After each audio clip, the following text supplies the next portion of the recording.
하나님의 왕국을 확장하는 데는 능력이 필요하다. 하나님의 왕국, 하늘나라, 메시아의 왕국은 구약의 선지자들이 선포했고 복음서를 통하여 그리스도께서 반복적으로 언급하신 성경의 위대한 주제이다. 하나님은 우리의 주권자 왕이시다.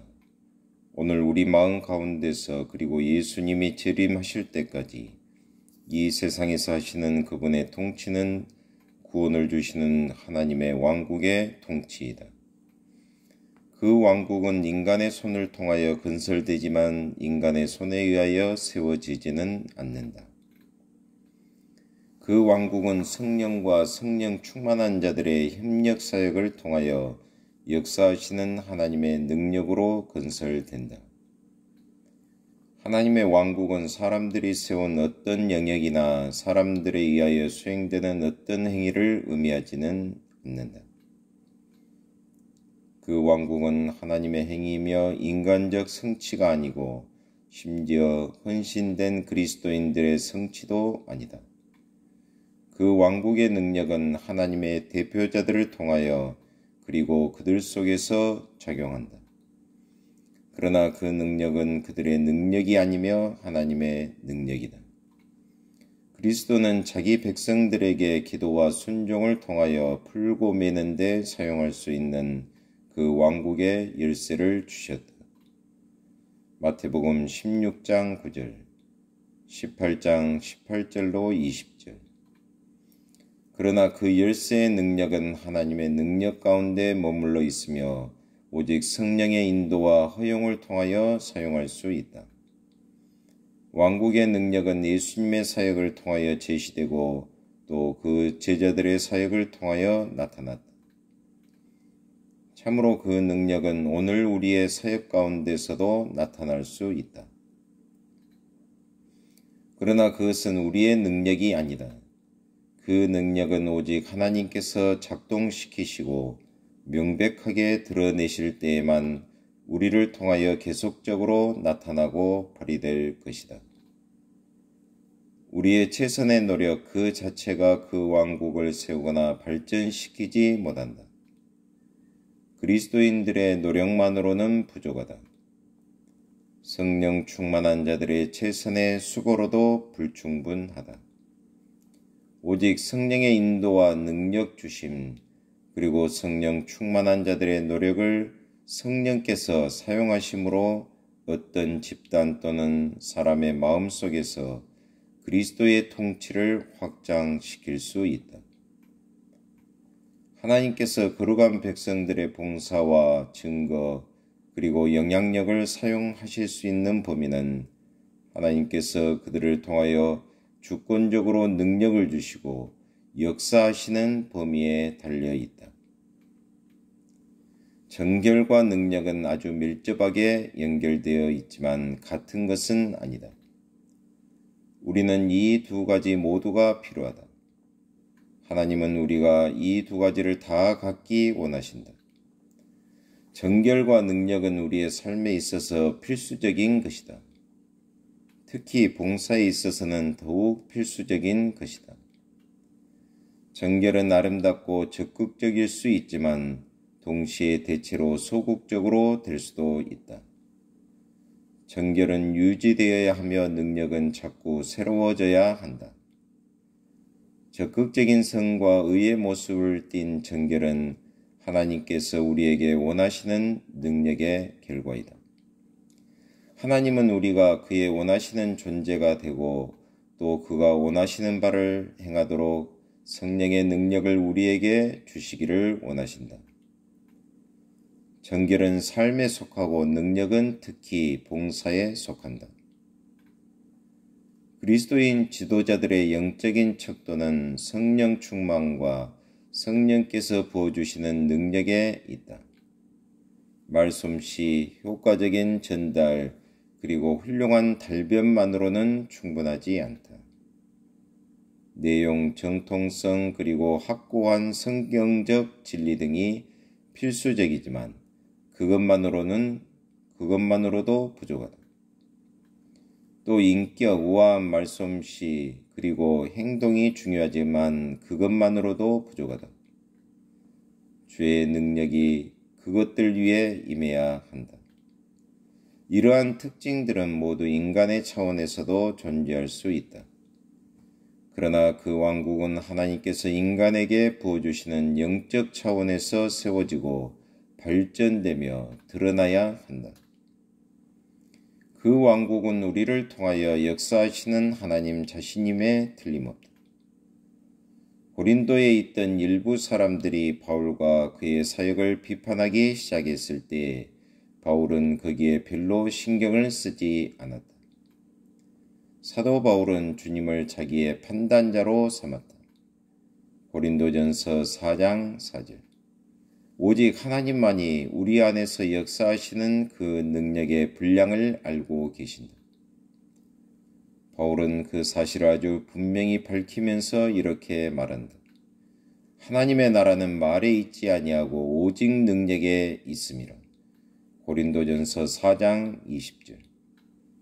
바울은 고린도에 가서 분쟁을 일으키고 있는 자들의 말과 능력을 모두 시험해 보겠다고 말했다.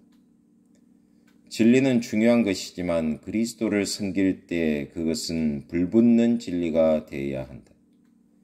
능력이 없는 진리는 하나님의 일이나 뜻을 성취하지 못한다. 능력이 없는 진리는 다만 죽이거나 방해가 될 뿐이다.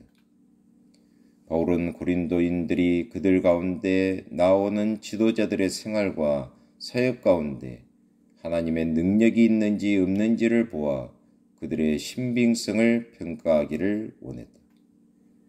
당신은 바울의 점검과 면밀한 조사를 어떻게 통과하겠는가? 고린도후서 6장에서 바울은 그가 자신을 하나님의 종으로 청구하는 많은 방식들을 열거하였다. 그 가운데서도 중요한 것은 성령 안에서 그리고 하나님의 능력 안에서의 사역이었다. 고린도후서 6장 6, 7절.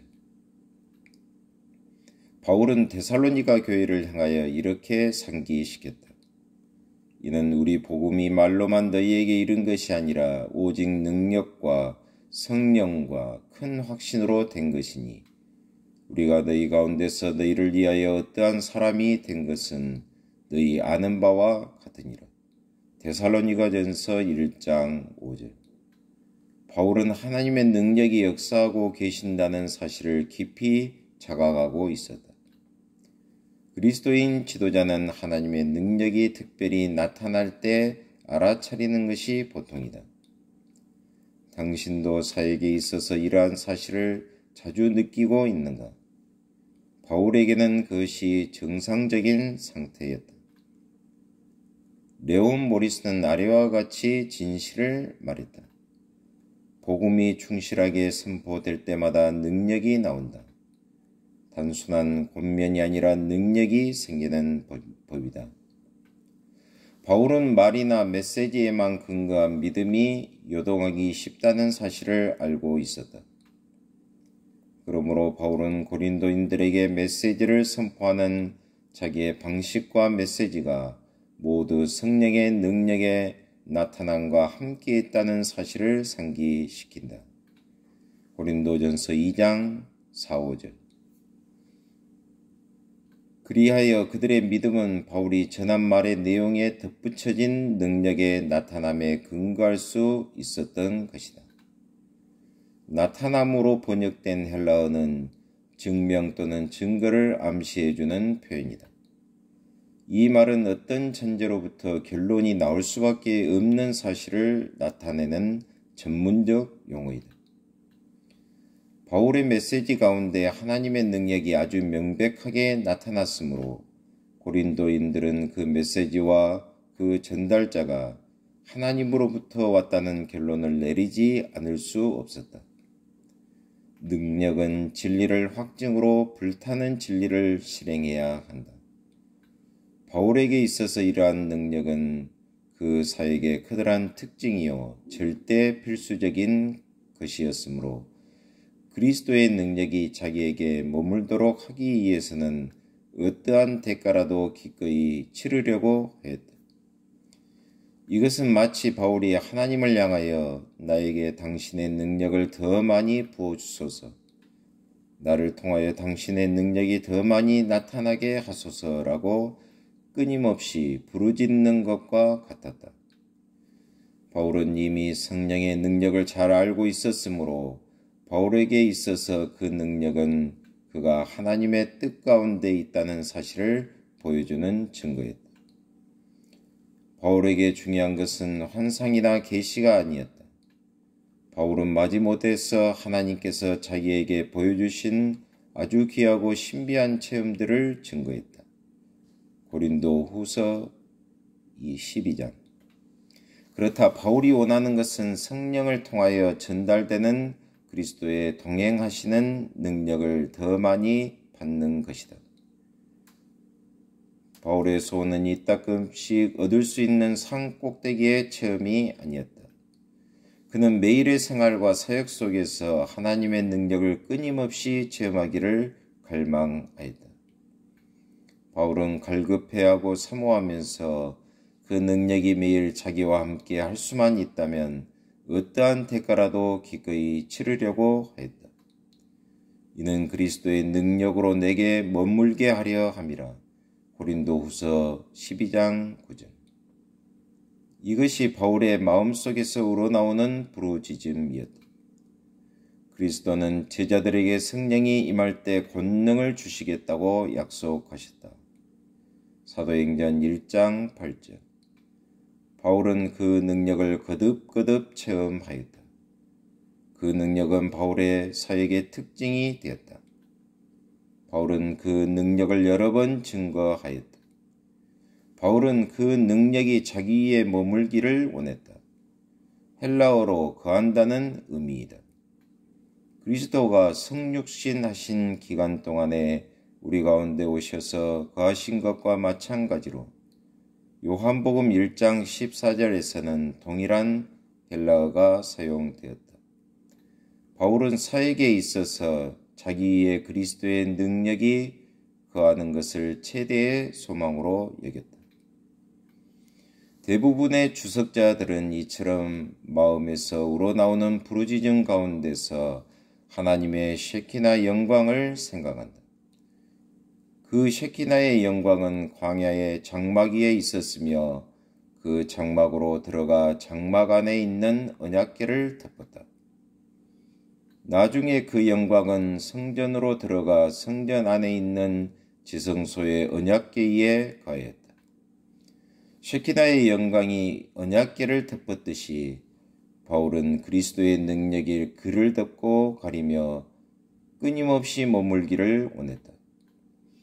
예수님은 바울에게 이러한 능력이 약한 데서 온전하여 짐이라 고린도후서 12장 9절이라고 말씀하셨다. 연약함 자체가 능력을 만들어내지는 못한다. 그러나 연약함은 우리들을 모든 신적 능력의 근원이신 하나님께 한층 더 가까이 가도록 만든다. 우리가 얼마나 연약하며 부족한지를 깨달을 때에 하나님께 매달리고 마음속으로 끊임없이 하나님께 부르짖게 된다.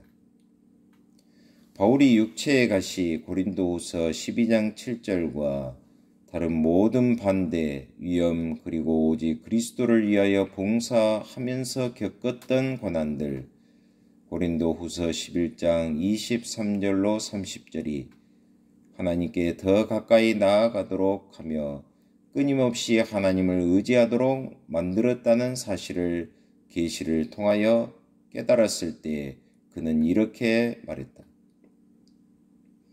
그러므로 내가 그리스도를 위하여 약한 것들과 능욕과 궁핍과 핍박과 곤란을 기뻐하노니 이는 내가 약할 그때의 곧 강함이니라. 고린도 후서 12장 10절. 그리스도를 위하여 곧 그리스도의 능력을 끊임없이 체험하고 그 셰키나의 영광이 자기에 머물도록 하기 위하여 어떠한 고난도 감수하겠다고 바울은 말한다. 사실상 나는 내게 그리스도의 능력을 더해주는 것은 어떠한 것이든 완전히 만족하며 기뻐한다. 이것은 자청하여 순교자가 되려는 자의 광적인 부르짖음이 아니다. 이것은 하나님의 능력을 많이 체험했을 뿐 아니라 그 능력을 끊임없이 더 많이 체험할 수만 있다면 다른 모든 것을 분토로 이겼던 위대한 사도의 부르짖음이다. 그리스도의 능력이 당신 위에 머물러 있고 더 많은 능력이 당신에게 거하는 것이 얼마나 중요한 사실인가. 이러한 거룩한 능력에 대하여 당신은 무슨 체험을 했는가? 환상, 기적 그리고 은사나 현현이 아닌 고요하며 널리 퍼지며 모든 것을 지배하는 그리스도의 능력이 당신에게 머물러 있는가? 그 능력으로 가득 차고 힘을 얻으며 옷을 입어서 당신의 사역에 그러한 능력이 나타난다면 얼마나 좋겠는가? 그 능력은 성령, 곧 성령을 통하여 나타나신 베드로전서 1장 11절 그리스도 자신이다. 고린도전서 1장 24절. 하나님, 오늘도 참으로 감사합니다. 오늘도 그리스도의 능력이 저희 삶 가운데 머물게 하여 주시고 주장하여 주시고 인도하여 주시옵소서. 예수 그리스도의 이름으로 기도하옵나이다. 아멘.